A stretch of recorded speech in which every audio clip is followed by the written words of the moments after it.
Welcome to Natural Habitat Adventures Daily Dose of Nature. Today's topic, Churchill's belugas, polar bears, and Arctic wildlife. Presented by NatHab Expedition Leader Eleanor Edye. I'm your host, Rob Mess. Thank you so much for being here with us today. Eleanor, take it away. Thanks, Rob, and hi to everybody joining. As Rob said, my name is Eleanor, and I'm one of our expedition leaders here at Natural Habitat. And we're here today to talk about this beautiful summer trip that we have coming up in July and August out of Churchill, Manitoba, Canada. So I am one of our expedition leaders who works this particular program. It's got this lovely long name, and we call it Churchill Summer for short, to encompass all the wonderful things that Churchill has to offer in the summer. So today, we're going to go over the program details, everything you need to know from your arrival time in Winnipeg through your trip, and I'm going to do my very best to leave lots of time for questions at the end. So let's start learning about the trip and get excited for our summer travels to come. So Churchill in the summer is a really beautiful place, and while I'm lucky enough to guide many places around the world, and many of our expedition leaders do the same, I think for all of us, Churchill is a really special place, and Churchill in the summer kind of raises the bar even further and becomes this truly amazing location where there's really nowhere else like it on Earth. You know, if you've come up with us in the winter or in the fall for Northern Lights or for polar bear expeditions, you might remember coming up and getting jackets and boots and snow pants and everything else. And here, look at this. Churchill does turn green in the summer, and it is possible sometimes to be outdoors in Churchill without an outer jacket on. So it is, like I said, just beautiful. It's like nowhere else on Earth. And Churchill in the summer is not like any other time in Churchill. For those of you who have been up here before, you're probably going to land and say, what is this? I have not been here before. So we have all of this diverse summer wildlife that shows up, like migratory birds, like some of our animals that are more active in the summer, and some of our animals that are less active in the summer, like the polar bear that you can see kind of in the upper left corner of this image here. We got wildflowers, so it's really a gathering space for many migratory species, including polar bears, whales, fish, and many bird species as well. It's still a very sparse beauty. You know, you really feel like you're at the end of the world in many ways, especially when you stand on the coastline and look out to Hudson Bay, especially on days where the water just fades into the horizon, and it's like you're standing on the edge of the world. So you can probably obviously tell that I feel really passionate about Churchill in the summer. I'm so excited to go back up there this summer, and I really hope that many of you watching get a chance to come up either this summer or some summer to come. So let's go through some of the logistics about how you're going to get up there and what to know about your arrival. And then I'll go through some of our packing list, what to know about the itinerary, and just some of the things like the weather and so on. So like all of our other Churchill trips, your trip actually starts in Winnipeg. Winnipeg is the star should pop up there for you. So Winnipeg is located kind of in the middle longitudes of Canada. So it's pretty well smack in the middle, east to west. And it's just north of the American border, north of North Dakota. It is where the international airport is located, so many people fly into Winnipeg to start the trip. Some folks choose to drive, and that's certainly fine. You can drive across the border close to Winnipeg as well. But that is our main port of entry for those coming in by flight. We're going to start in Winnipeg, and we are going to fly up to that second star that's going to pop up there, and that is the location of Churchill. So Churchill is in the same province as Winnipeg. That province is Manitoba, where I am as well. And Churchill is located on the west side of Hudson Bay, Hudson Bay is a large saltwater inland sea of the Arctic Ocean. So it is a salty sea, that Hudson Bay, and it's where we're going to be looking for our beluga whales and some of our other migratory species as well. Now, I'm going to throw some pictures at you of the Winnipeg airport just to give you a sense of kind of how small it is. Because it's so small, sometimes people think, oh, this is going to be so straightforward. I'm just going to blast through there and I'm going to arrive and no problem. And yes, you probably will. But I just want to show you kind of what it looks like and where you're going to be greeted so that you don't start wandering off because you're distracted by the Tim Hortons and the smell of donuts. And you can find your meeting location. So for those of you arriving from the US or from any other international location, when you arrive in Canada, you're going to transit through customs. And if your arrival into Winnipeg is your first port of entry into Canada, you're going to go through customs in Winnipeg. You're going to be met in Winnipeg at the airport by one of our drivers or one of our arrival specialists. So somebody who is wearing a shirt, much like mine, with a NatHab logo on it. And from that point, you're going to be transferred to the hotel. Now, where are they going to meet you? They're going to meet you at kind of the first public location that you come to. So I took this picture here of the baggage arrival area and the baggage carousel area, standing in, I was flying out that day and I was standing in line at the Starbucks up by the domestic departures. So from that level, I could look down and I could see the whole carousel area, and you can see that there's 3 carousels, and this is where the domestic baggage ends up. So if you have arrived via Toronto or Montreal or Vancouver or Calgary, your baggage is going to end up at one of these carousels, and that is where you're going to be met by our driver. And they're going to see which carousel you're at, and they're going to be watching for you coming down the stairs towards that baggage arrivals area. If, however, you've arrived direct from the US, you have to transit customs and pick up your bags before you get to this spot. So if you look at the left-hand side of the image, we'll see if you can see my pointer here. There's a door here with a little rug here. This is the arrivals point for those coming in internationally, and it's really important when you come through this way. You're going to stand in line, you're going to get your passport checked, you're going to tell the customs arrival agents why you're coming in. And then, most critically, you're going to pick up your bag, your checked baggage, before you walk out that door. So that when you see somebody happy and waving at you, that you already have your bag with you, because you need to exit that secure facility with all of your baggage in hand. And then once you're out, we can give you a hand, we can get carts, we can assist you and get you to the hotel with no problem. Just wanted to throw another angle at it for you. So again, so just 3 whole baggage carousels, and each baggage carousel will be assigned to its particular flight arriving. If you're coming in domestically, this escalator on the left-hand side is where you come down. We're going to meet you right around there. And then if you'd come in internationally, carousel number 3 here is right beside where that international arrivals door is. So we're gonna know where you're coming from, and we're going to have our eyes open for you. So if you're flying in and you run into summer storms, delays, perhaps your flight is later, as long as you are still on your original flight, so say you're coming in from Atlanta, you're expected in at 2 p.m., but because of storms, your flight is now delayed till 5 p.m. We are going to be aware of that. We're going to be watching for those delays, and we will be there to meet you at your new arrival time. The only time that you'll need to call in and update us on that information is if your flight itself changes. So if you miss a connection or something got canceled and you had to be rebooked, give a call to our office. All of those call numbers are listed in the pre-departure briefing that you're going to have. And that information will then be sent into our Winnipeg office, and we can pick you up for your new flight arrival time.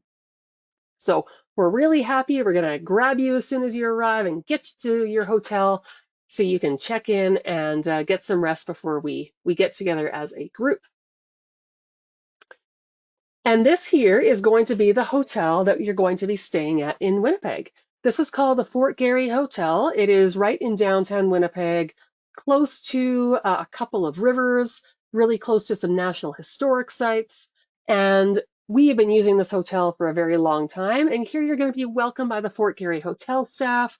If you're arriving early, they actually have a concierge on site who can help direct you towards activities that you might want to be checking out before your trip official start time. We also have our NatHab staff on site who are going to be, again, like getting you to the hotel, assisting you with anything related to your trip that you need. So it's a really centrally located hotel.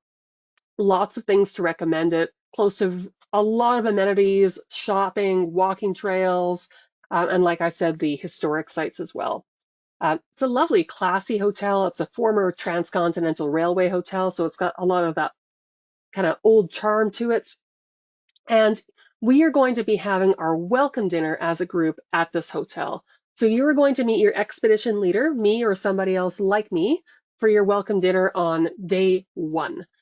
So day one, we have our welcome dinner at 7 p.m. So we recommend arriving at least a couple hours into Winnipeg before that time so you don't miss your dinner. If you do choose to arrive early, just because you're being cautious and you want to make sure that you get there in time for your trip to start, there's lots of things to do in Winnipeg. If you decide to add on those extra days in Winnipeg, there are many, many things we can point you at for activities and things to enjoy and places to eat.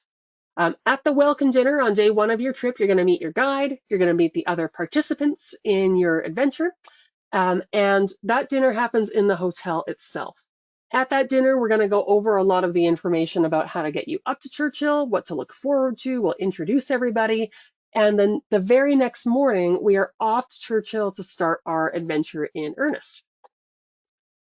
We fly on these flights on a charter flight. It takes us, we go to the airport in the morning. We are going to be traveling with other groups heading up at the same time. That lets us book a slightly larger plane. So it's not a plane just sized for 15 people like it would be for a single trip, but it actually holds about 50 people. And we have multiple trips that will go up at the same time. We do have baggage limits in size for this plane, both in terms of size and in terms of weight. So for your carry-on limit on our flight, there's some nice parts to the carry-on. One is that because it is an intra-provincial charter flight, we are not going to go through security. That means that you can bring your water bottle on board. You can do whatever you need to do with your carry-on, but it does still need to meet those size and weight requirements. So it has to fit underneath the seat in front of you, and that means no more than 10 inches by 16 inches by 12 inches maximum sizing, and a maximum weight of 20 pounds. And those dimensions will be checked in advance of getting you onto that flight. Your checked baggage limitation is a 50-pound limit where the length plus the width plus the height is less than 62 inches total.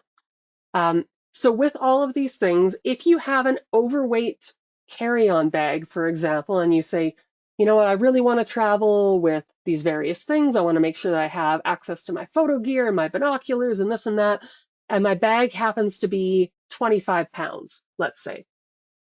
It is entirely possible for that carry-on or your day pack to travel with your checked baggage. The important thing is that your total weight of your luggage is no more than 70 pounds, okay? So up to 20 pounds is carry-on, but if your carry-on happens to be bigger, we will put it in a safe location in the back of the plane where we're going to then hand it to you upon arrival in Churchill. And for those of us who travel with a lot of photographic gear, like myself, like a lot of our other expedition leaders, this is how we fly with our camera and with a lot of our delicate things. So as long as it's in a safe case, it's going to be well taken care of, and that way it meets you as soon as you land in Churchill, and you can then fly with a larger carry-on that doesn't fit underneath the seat, as long as your overall luggage weight is not over 70 pounds. An important other thing to note, though, about the luggage is that just like any other airline that you fly on, all lithium batteries must be in carry-on. So if you're flying with a camera, for example, and your camera's going in the back, what I'll do is I'll just take my camera batteries out, I put them in my pocket or in my jacket, and then they just ride with me inside the plane cabin until I'm reunited with my camera in Churchill. So It's not a big deal. We just need to remember to do it so that those lithium batteries are safe and accessible during flight. The flight itself is usually quite nice. It's about 2 to 2.5 hours flight time. And that depends very much on what the headwind is like. I've had longer flights than that, and I've had shorter flights than that. If you're on, for example, a bigger trip and you have extra luggage that you've arrived with that you don't need for your adventure, you're very welcome to leave any excess luggage at our hotel in Winnipeg, and then you can retrieve it on your return to Winnipeg. We're well used to storing luggage. That is not a problem whatsoever. It's a very comfortable flight, so it is a turboprop. We do have those two props at the kind of towards the front of the plane. The wings are up high, so every window seat is unobstructed view, and the seats are 2 by 2, so there aren't any middle seats on this flight, which is so lovely. There is a bathroom on the plane as well, so that's always really important to know where those next bathrooms are coming up to. So you'll notice in this image here that people are wearing jackets. I did take this picture in the winter, so these people are dressed for colder weather.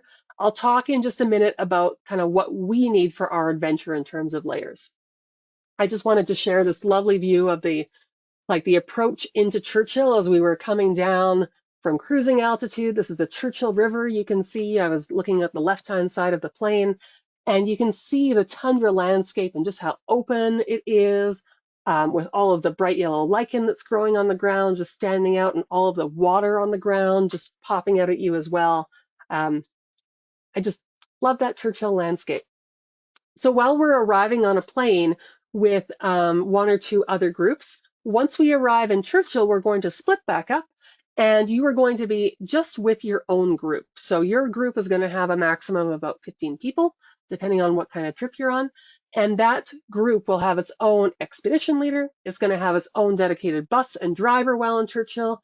So this is an example of what your bus might look like. So they're usually 25-person buses. We got lots of space on the bus for all of us and all of our things.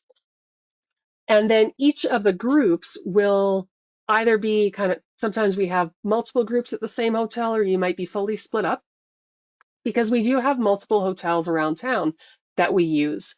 They're all great hotels. They're not former transcontinental railway hotels in Winnipeg, but they are remote, standard kind of hotel fare that we find in small remote towns.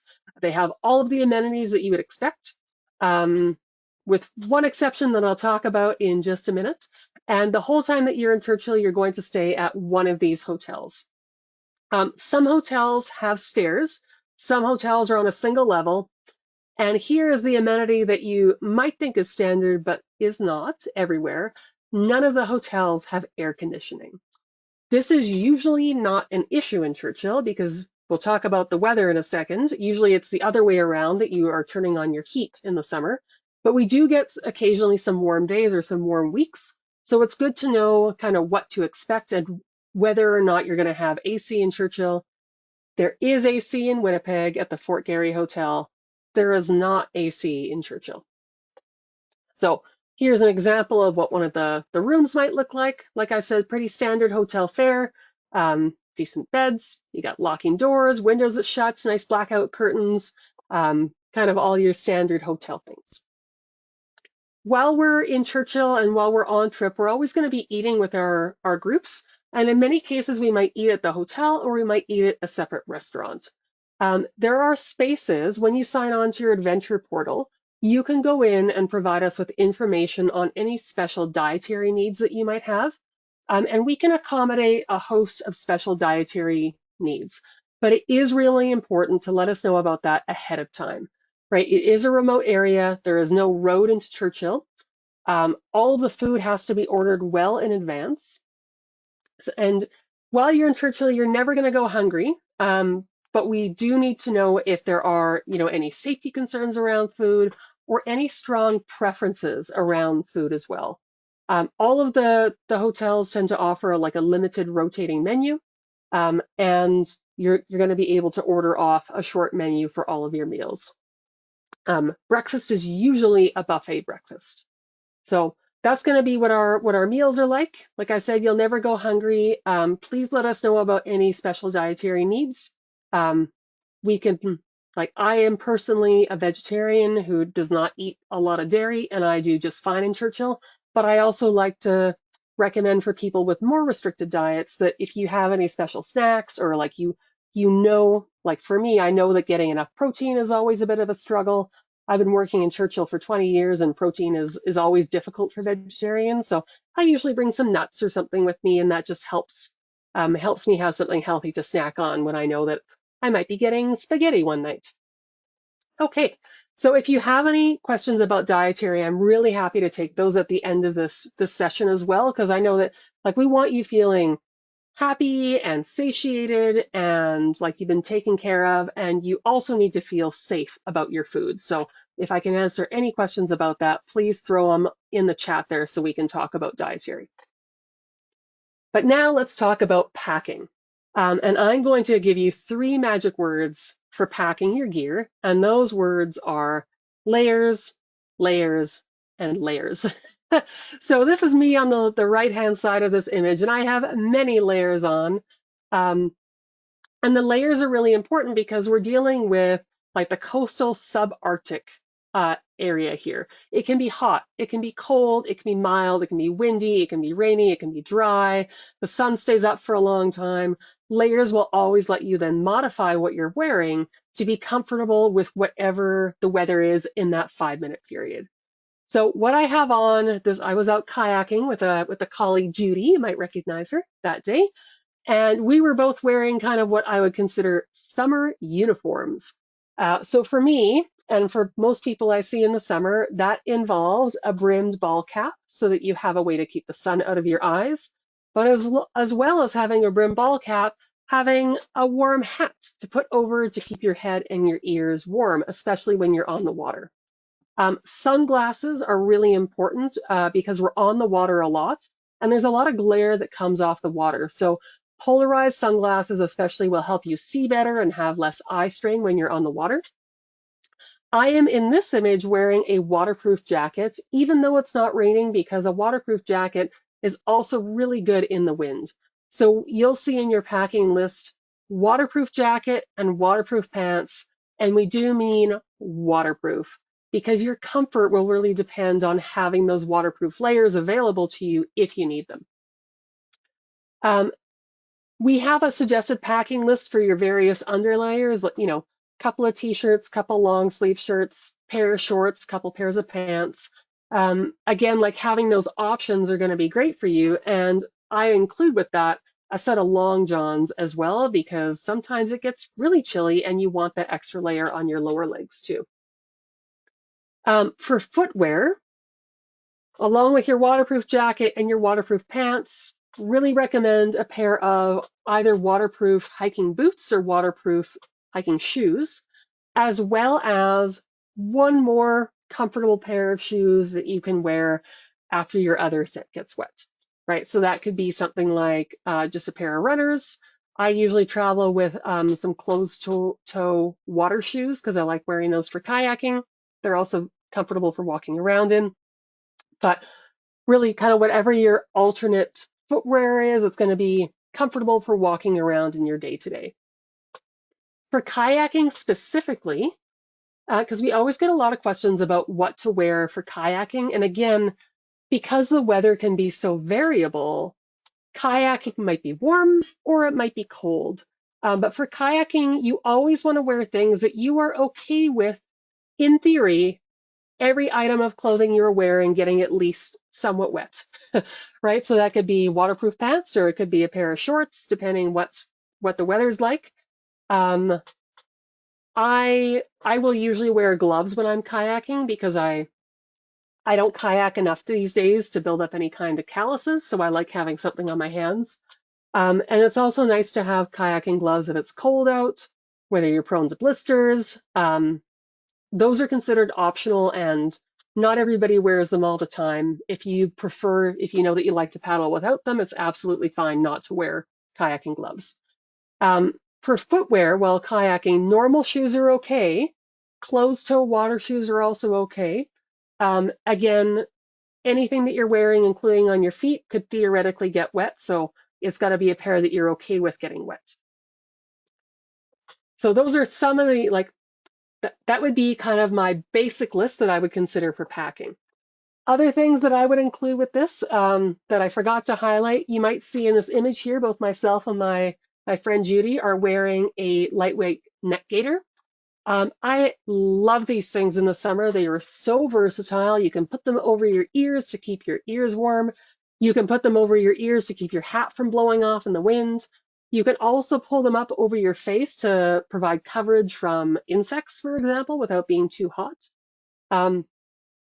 Now, as I'm talking about these packing things, please know that every subsequent image that I've got in this presentation was taken during the Churchill summer field months.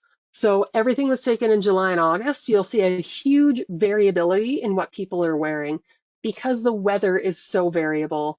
I have learned over the years not to trust the extended weather forecast and to just assume that I might need anything from clothing from, for cold, wet, and windy weather to warm or hot and sunny weather, and to just bring it all. And if my clothes go for a little ride in my suitcase and never get touched, oh well, they had a fantastic adventure in Churchill. So I know it can be annoying to think about bringing, all of your cold weather gear as well as your warm weather gear. And this is a great reason why we highlight those layers, layers, layers, because you can always put more things on and then you can take them off as you get warm. And that way you're just going to have options for whatever you might need. If you haven't already found your packing list in your pre-departure briefing in your adventure portal, you can also find the suggested packing list right on the website for the trip. So in the Know Before You Go section for the Churchill summer trip, you can find the suggested packing list in there. And if you go through it and say, you know what, I don't think I need 4 t-shirts or whatever else it might be, absolutely fine. If you say, I'm going to decide that I'm going to rewear my clothes, and if I decide that I'm wearing shorts all week, then 1 pair of shorts is going to be enough. Totally fine, and all of us do that, right? We just bring our options for whatever we might run into. It's just the joy of a flexible wardrobe. I will remind you that the hotels are often warm because of that lack of AC. So if you're somebody who likes to sleep in a cooler room, bringing lightweight pajamas are probably going to be your pajama of choice, because you can always turn on the heat, but you can't turn on the AC. You can open the window, but no AC. So when I say weather, what are we talking about? Well, these are just averages for July and August. So your average high in July and August is around 63, 64 degrees Fahrenheit, with your lows going down into the low 40s. We do tend to get some precipitation in this time, but it's so variable. If you like centigrade, our normal highs in July and August are around 16, 17. I've seen weeks that have been really cold and weeks that have been really warm, and everything in between. So again, like when you look at the packing list and it looks extensive, that's why. It's one of those, if you don't like the weather, wait 5 minutes. But the weather that you get might just be colder and wetter than it was 5 minutes ago. For Winnipeg has its own weather systems, and it has a little bit more reliability with forecasting. So you can absolutely take a look at the Winnipeg forecast and trust it a little bit more than you can in Churchill. Other things to keep in mind for packing: definitely bring a good pair of binoculars. And if you'd like to take photographs, cell phones can be really useful, or a camera. For binoculars, we have some good information on binoculars in our pre-departure briefing. But in general, there's 2 numbers that we use for binoculars. There's the magnification number, which is the first number you see.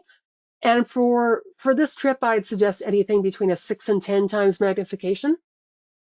And then the second number in your binoculars, so when you buy like an 8x, that's 8 times magnification. The second set of numbers refers to the width of your eyepiece that's collecting the light. So an 8 by 50 would be an 8 times magnification with a 50 millimeter eyepiece. That lets in a lot of light. When you look at those little opera glasses, they might be an 8 by 20. So you've still got that same magnification, but you don't have that that ability to see as much. Your field distance is quite a bit smaller. So take a look at the recommendations we've got. I personally use usually like a 8 by 42s, and I'm really happy with those. That's kind of your golden point for binoculars. But if you have bigger or smaller, they're still usable. Um, for photography, generally speaking, we don't use big lenses like long lenses for whales, but you might want longer lenses for bears or for other wildlife that you might spot, like birds or seals that we see from the water. On the boats, it can be easy to get a good cell phone shot of the whales, but make sure you're holding on to your phone. Having like a floating package or having it attached to you somehow can help you feel a bit more reassured too. We will be in wet places, right? We're going to be on boats. Those boats are close to the water. So bring dry bags or Ziploc bags or some other kind of waterproof covering. Expect your lenses to get spotty and that they're going to get spotty with salt water. So bring a lens cleaning kit with you to help yourself keep those lenses as clean as you can.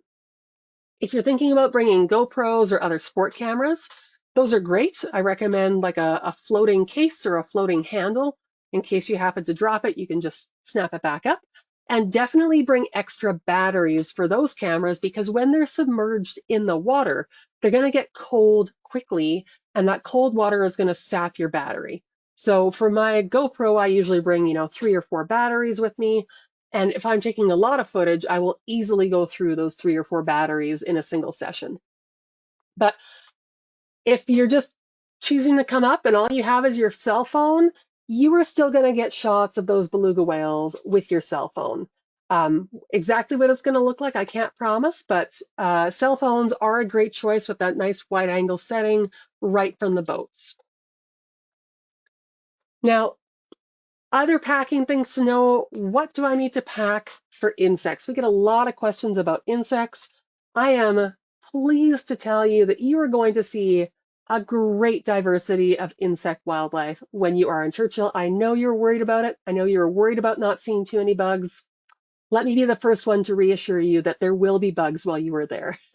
And your guides will have bug spray. If you want to have your own as well, absolutely fine to do that. That way you've got control of your own set.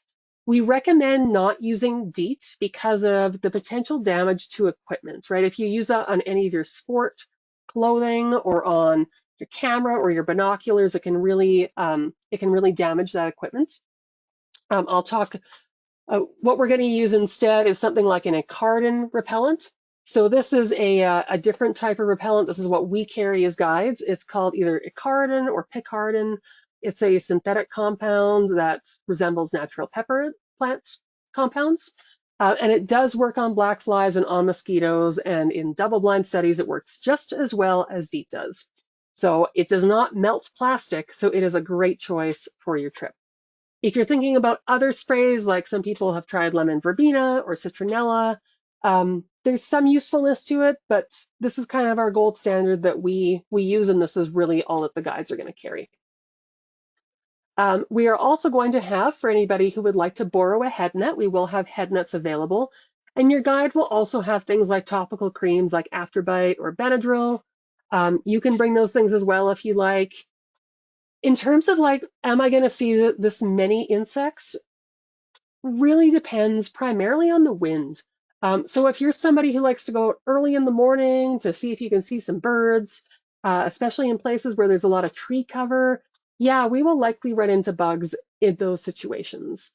On the boats, when the wind is up, we are very likely not going to see many insects whatsoever.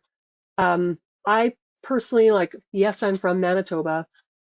Like right now, the mosquitoes have just emerged and I have lots of itchy bites on my legs. But I will say in Churchill, I generally don't wear bug spray because I usually have enough clothing on that my body is covered and they're not going to be able to bite me. So insect-proof clothing or just layers of clothing also helps keep those insects off. And as long as it's not a really hot week, you'll probably have long sleeves on anyway. Just to show you this image, I don't know how big your screen is that you're looking at, but this poor mom and cub also, like, they don't get a pass either. They are covered in bugs in this picture. So all of us who love Churchill in the summer love all parts of Churchill, and that means that you have to love the insects too. So there will be some other things on the packing list that I haven't mentioned. I kind of wanted to mention the important stuff, the highlight stuff. but you can go through and look at that pre-departure briefing for a full recommended packing list. So let's talk about the activities that we're going to have on our trip. So we are at NatHab, we are nature people, and we want to be getting you outside as much as possible. We have a focus on water-based activities, but we have other things that we do as well. We will be going out on two 2-hour Zodiac trips. So this is a Zodiac inflatable boat that you see here. It can get us sometimes very close to the whales. And we're also going to have the ability to do an optional kayaking trip.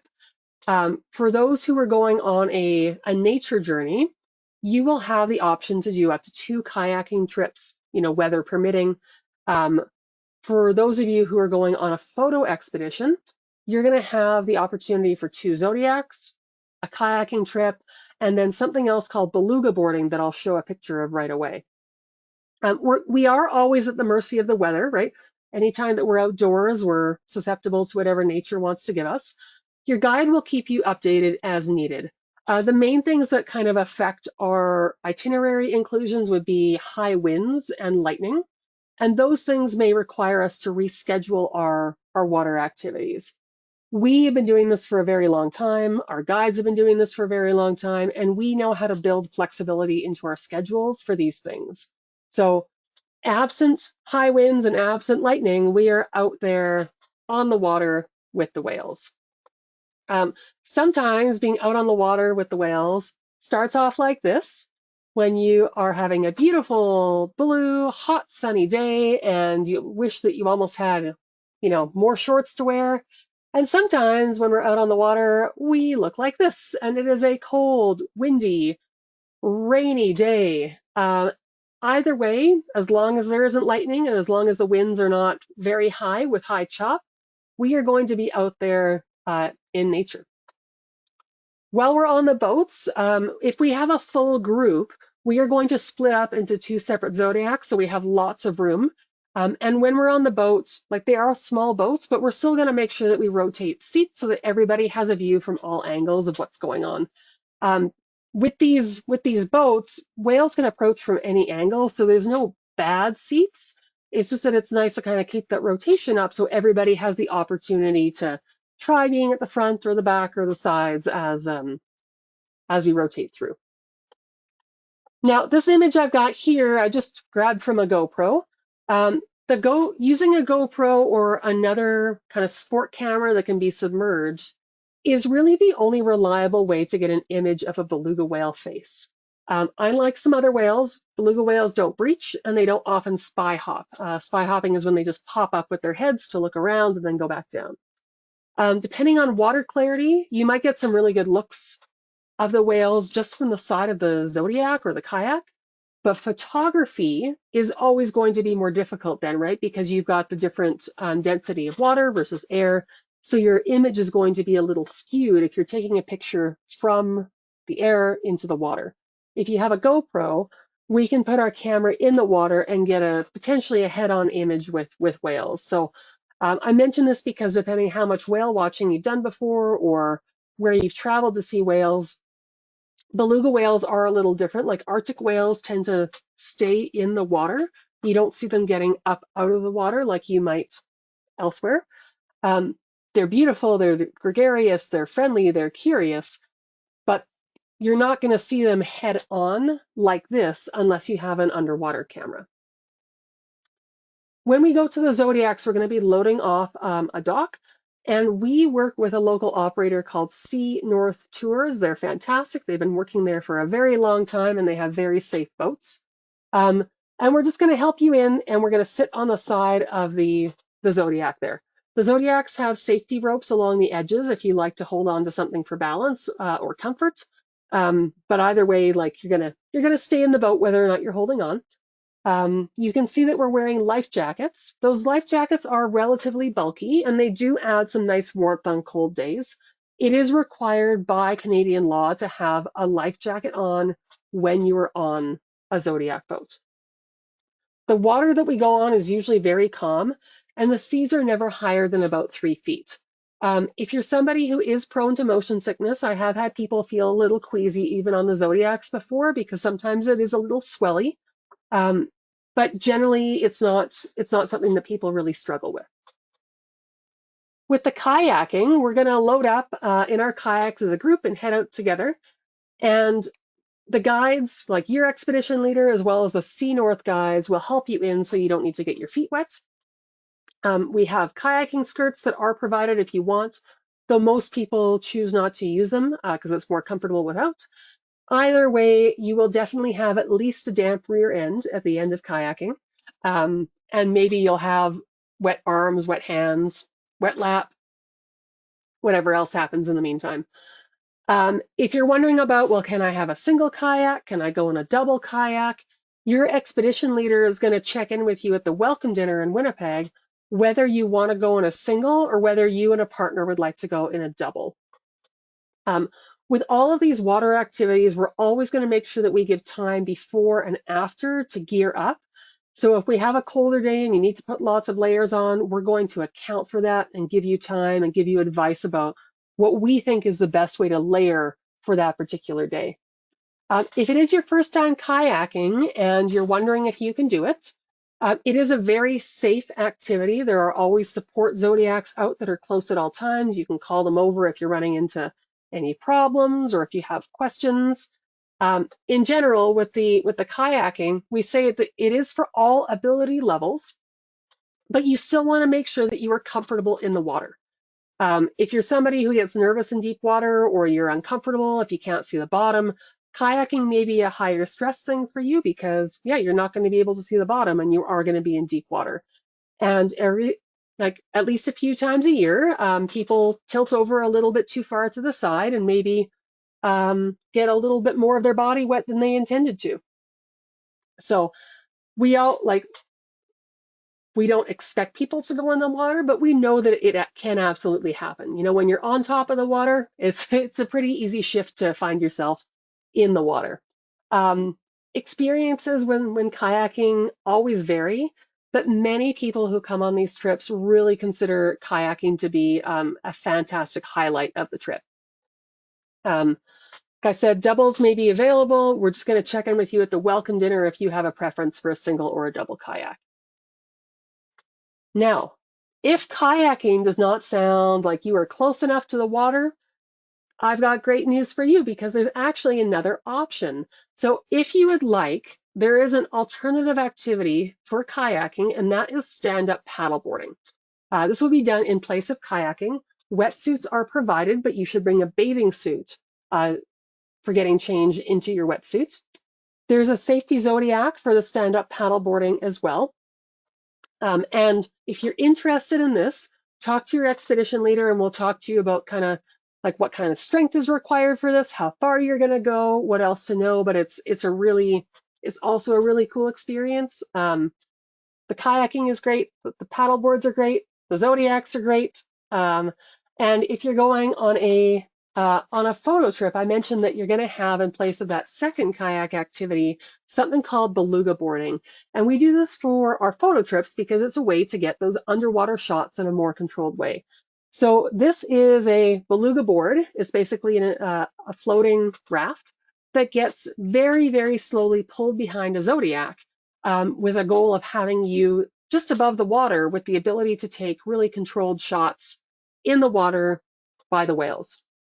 So for those of you who are going on those photo trips, you will also want to make sure that you bring a bathing suit if you're going to take part in this, because this is also a wetsuit activity. If you have questions about any particular sizes being available, just give us a call at the office. Your adventure specialist will be able to tell you what sizes are kind of available for any of these activities. All of these things are great. I love being on the water. It's my favorite thing, but we have other things that we do on the trips as well. So all of our trips do include a visit to a dog kennel. This is also a highlight for a lot of people. Many of us love dogs and we love our dogs. We call this a kennel tour. We're going to meet with a musher and learn all about like what it takes to be a dog musher in a remote town. And if the weather cooperates and the temperatures are low enough, we may even get to go for a ride. Sled dogs are obviously they're built for the winter. They can't pull in high temperatures, but they do love to pull. So if it's at all possible, we're going to get out and have a lovely sled ride. And either way, It's going to be a great experience. You're going to get to meet the dogs and learn all about what mushing is. We're also going to go on a number of walks. So walking in Churchill is um, it is controlled because of the risk of potential wildlife encounters. And all of the walks that we do will be done in a monitored way with the use of a wildlife monitor.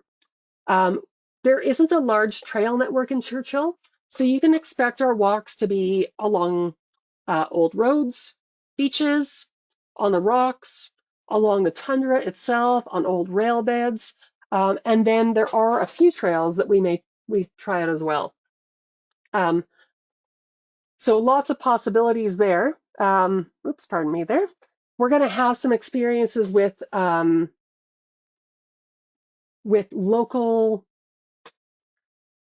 presenters too, including those with Parks Canada. So there's some really neat historic sites around, including the Cape Mary Battery.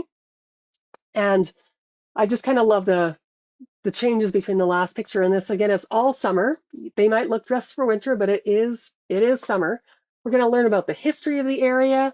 You might try out a walking surface like this. This is one of the very few paths we have in the area. We may go for a walk on a rocky beach and talk about the ecology of Hudson Bay. We might go check out some rain pools along the beach. We might be moving across some extremely old rocks or looking for fossils. Any of these are potential walking surfaces that we might be on. But like I said, we're going to be doing this in a monitored way because of the potential for wildlife encounters. The town of Churchill itself is pretty well managed. Certainly bears make their way into town, but outside Churchill is always potential bear habitat. And we're going to pay attention to these signs and not move outside the monitored area unless we have somebody like this around. And their job is to manage the wildlife encounter. We're going to be talking about safety. So for those of you who are traveling with us, we're going to go all the way over kind of what to expect, how you're going to be kept safe, who to listen to in which situation.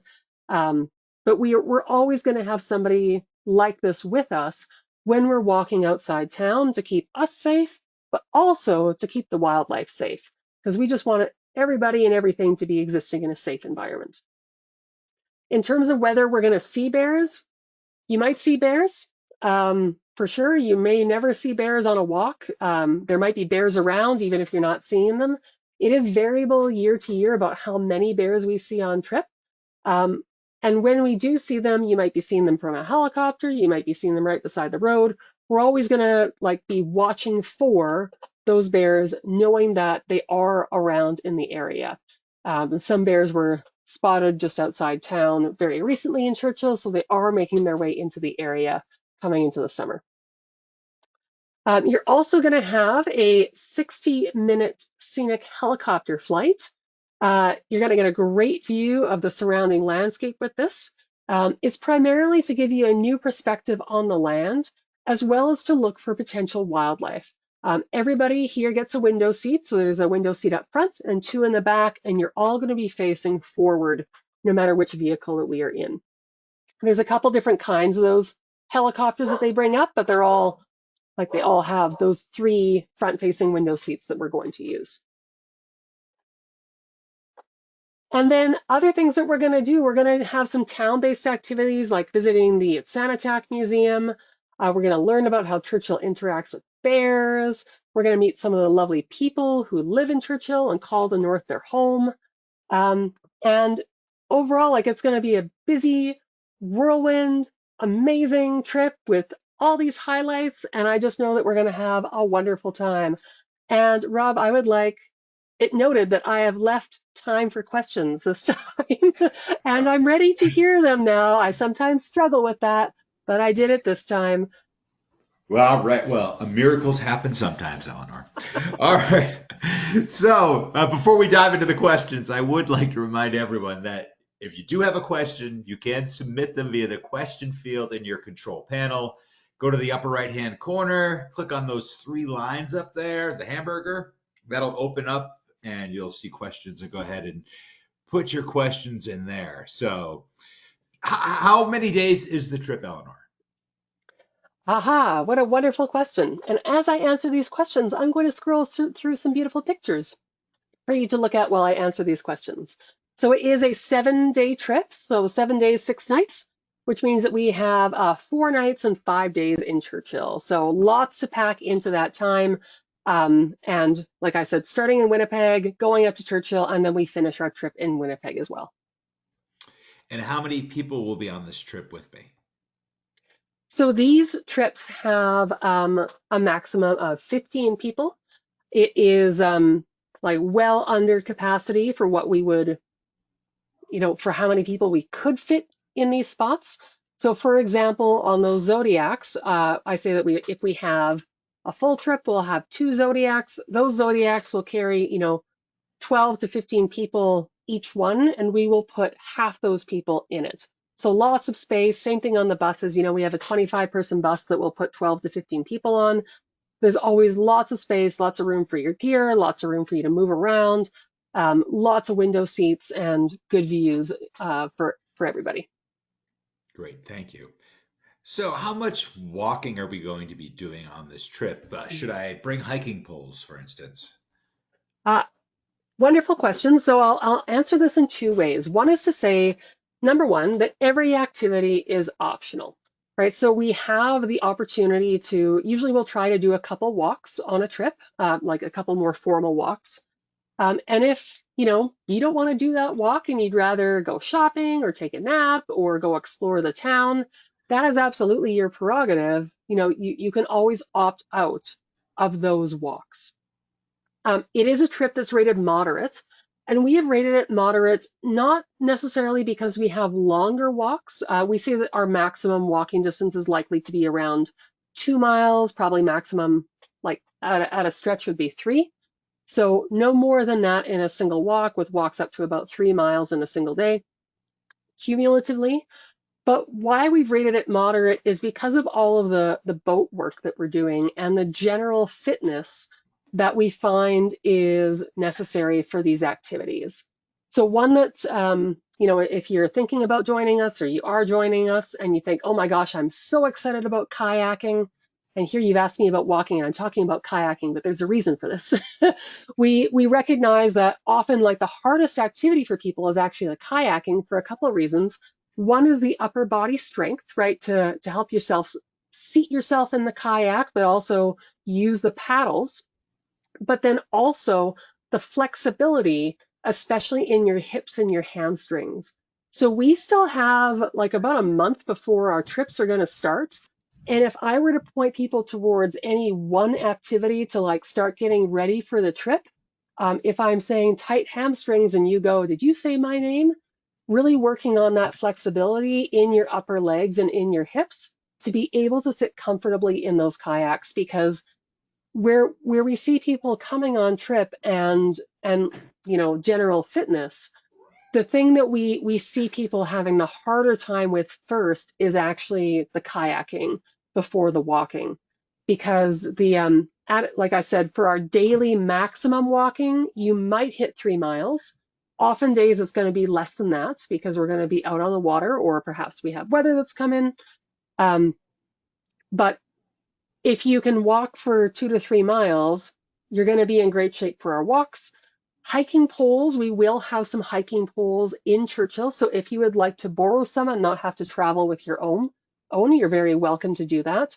Ours are like a single height pole. They're not adjustable. So if you really like the adjustable poles, bring your sets of those. Those are great. And if you find that they're helpful for balance, that would be where I'd point you towards maybe bringing those hiking poles. In terms of assistance going up or down hills, or for greater stability on like scree slopes, not really a thing in Churchill. Like everything is pretty darn flat in Churchill. You're not going to have a lot of elevation change, but they can be helpful for balance. If that's you, then hiking poles may be a great thing to throw in your bag. Great. Thank you for that answer. Really do appreciate that. So, is it safe to walk around town on our own, or are we going to worry about bears? Well, I don't want you to worry about bears, but I do want you to always be aware of the possibility of bears. Churchill is a town that happens to exist in polar bear habitat, and the polar bears were there first and the town came after. So there are occasions where bears are in town. You know, there's been times where I've opened my front door and I'm like, oh, hello, bear. Let's close that door and try again in 20 minutes after I make a phone call. So there is a huge system put in place for keeping people safe around bears and to keep bears safe as they move through town. And in general, when a bear is spotted in town, it is escorted outside town. However, somebody still sees that bear for the first time. Um, they're usually like not there to harm you. They're there because they're walking through town or because something smelled good. But we do need to keep safety in mind. So the town of Churchill is always pretty managed. They don't tolerate bears in town. Bears are politely invited to leave. I walk around Churchill all the time in the summer, knowing that there may be a bear at some point. And when you come to Winnipeg to start your trip, we're going to go over bear safety and kind of what that looks like, what to keep in mind, what to do. The only time I would not walk around Churchill in the summer is if I knew there was a bear that wasn't yet controlled. I wouldn't walk, but I would feel no problems walking around on a normal day, knowing that there are people whose job it is to like keep the bears out of town. Gotcha. Thank you. So let's talk kayaking again for a minute here. So, how long are we going to be spending on the water, and should I be wearing a wetsuit when we're on the kayak? Yeah, so the kayaking experience is 3 hours from start to finish. And of those 3 hours, about 2 hours or a little bit more are actually on the water. So we meet up, we go through a kayak safety briefing, you get your gear, we learn some basic strokes, we learn some safety, and then we get out on the water. We have our lovely expedition out there, and then we come back. Um, Generally, what I've experienced is people being very comfortable in normal clothes. So for me, that usually means a pair of quick dry pants. I think I mentioned before that I usually use like a closed toe water shoe. For me, like I say that you are not going to get your feet wet. You don't have to step in the water. I'm always in the water, so I know I'm going to get wet.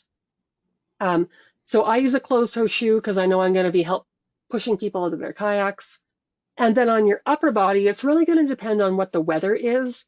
Some, like on a nice day, on an exceptionally nice day, I will probably just wear like a long sleeved expedition style bug proof shirt and a brimmed hat. Other days, I might do that plus a vest or plus a windproof layer. Um, we do provide wetsuits for those who are going on the stand-up paddleboard and for anybody who is going beluga boarding. But for kayaking, you're going to be okay in your normal clothes. You just need to always keep in mind that anything that goes out in a boat might not be in the boat by the time you're done, right? So anything that you take out might get wet. So I find like a small dry bags to be really helpful when kayaking, to carry like my cell phone or whatever I want to take a picture with. And that way it's always safe, even if I happen to tip, for example. Perfect. Thank you. So, other than perhaps beluga boarding or stand-up paddle boarding, are we getting in the water at all? Can we swim with the Yeah. belugas? And gee, just how cold is the water? Yeah, multiple questions there all in one. So in Canada, we actually have really advanced regulations for protection of marine mammals, and that includes with whales. We're not allowed to commercially swim with them, right? So we're not snorkeling with them, we're not scuba diving with them, we're not swimming with them.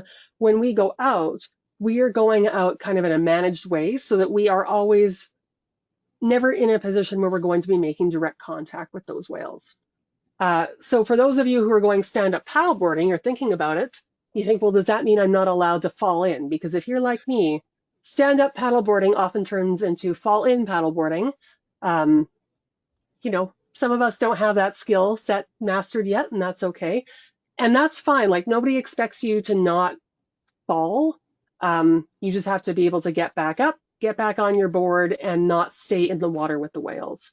For the beluga boarding, you'll be damp because you'll have waves and such on you, but you're going to be on top of that floating platform behind the boat and just looking down into the water.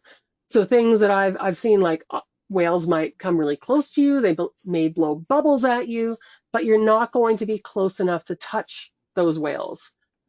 We do find with kayaking especially, and also with the stand-up paddle boards, whales may come and bump your boat. They will often come and like bump you around like a bath toy. Um, but they are then making contact with the boat, not with humans. There's a lot of reasons for this. We have some parasites that can be transmitted from humans to whales, and we don't want that to happen to our wonderful Churchill whales, so we're not going to be touching them while we're out there. I feel like there was a second part to that question that now I've forgotten. How warm is the water? I'll put it. Oh, how warm is the water? Well, it can feel very warm or it can feel really cold.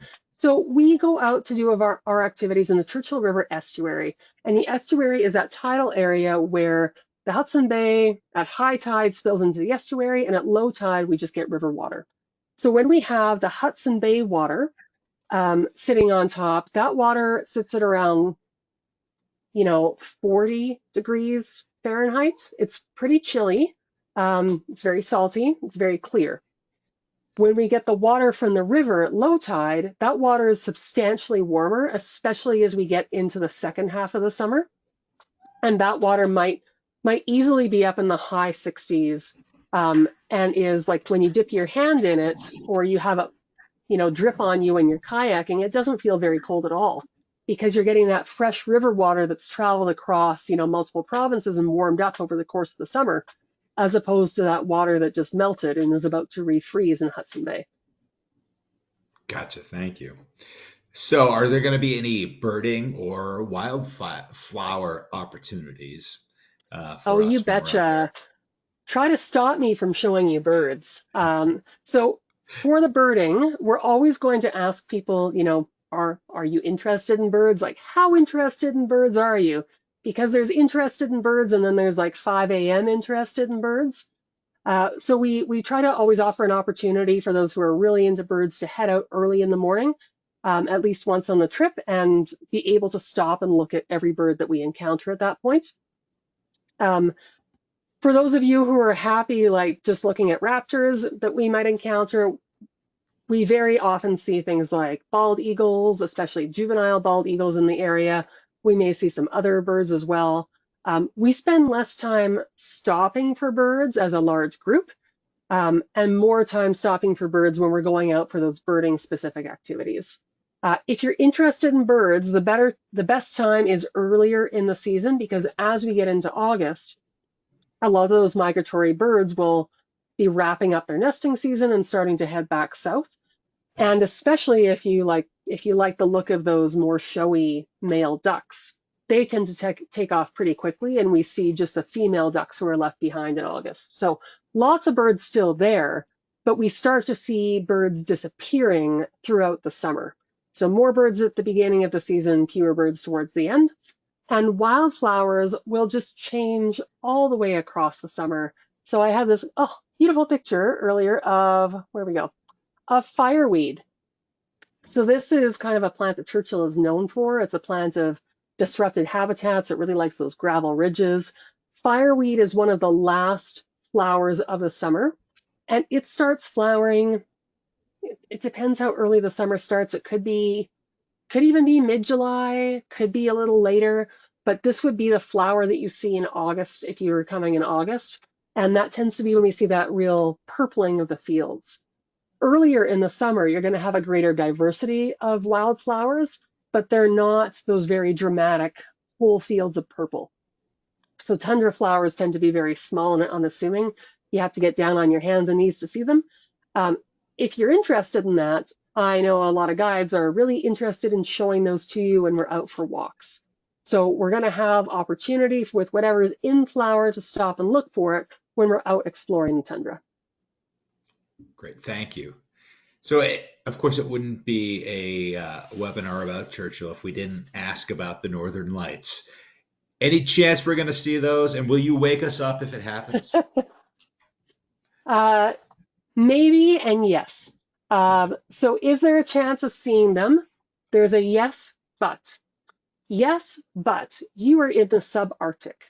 And one of the defining characteristics of the subarctic is that we get tremendous amounts of daylight in the summer, to the point that in the month June and July, there is so much daylight that you actually can't see any northern lights happening. They might be there, but there's too much ambient light for us to see them. So once we kind of click into August, August is that magical time where you actually start to get true night again. And it gets dark enough that northern lights may again be visible. So if you're traveling in August, we'll have multiple guides up there at a time. I mentioned there's always multiple trips running at a time. We talk and we're like, okay, is tonight going to be a good night? Does it look clear? Does the forecast look good? What are the lights doing? If it looks like a good night, we will tell you that we are going on standby and that you should be ready for a knock at your door, essentially. And if that happens, we'll again go through like all that protocol to you, because when we go out in the dark, we also have to keep in mind that we might be out in the dark with polar bears. So we have a safety protocol that we follow. We bring our wildlife monitors out with us. We have to make sure that the site that we're going to is safe. But all of that happens, and we get out to see the lights. If they happen on your trip, we will do our very best to make it happen. Great. Thank you for that, Eleanor. Unfortunately, that is going to be the last question that we do have time for today. So I'm going to throw it back to you for some closing comments. Well, just wanted to say thanks to everybody for coming by today, and thanks for all the great questions. I took this shot that you're looking at here kind of towards the end of August a few summers ago, and to me it just epitomizes the beauty of Churchill summer and all that it has to offer. It's a place like nowhere else on earth and no other time on earth, and I really hope that you get a chance to come up this year or some other year, and I really look forward to showing you all the cool things that we have. So thanks so much for stopping by today. Eleanor, thank you so much for taking the time to present for us today. And I would also like to thank everyone who joined us today. So if you have questions or you're interested in more information on how you could travel this summer to Churchill with NatHab, please give us a call at the number on your screen or send us an email at info@nathab.com. Our adventure specialists are happy to help you out. Join us Monday for our next daily dose of nature. You can check out next week's lineup, including registration links, on our website at nathab.com/webinars. We did record today's presentation, and we will have the replay available on our website soon. With that, I will conclude the webinar. Goodbye, everybody. We will see you next time.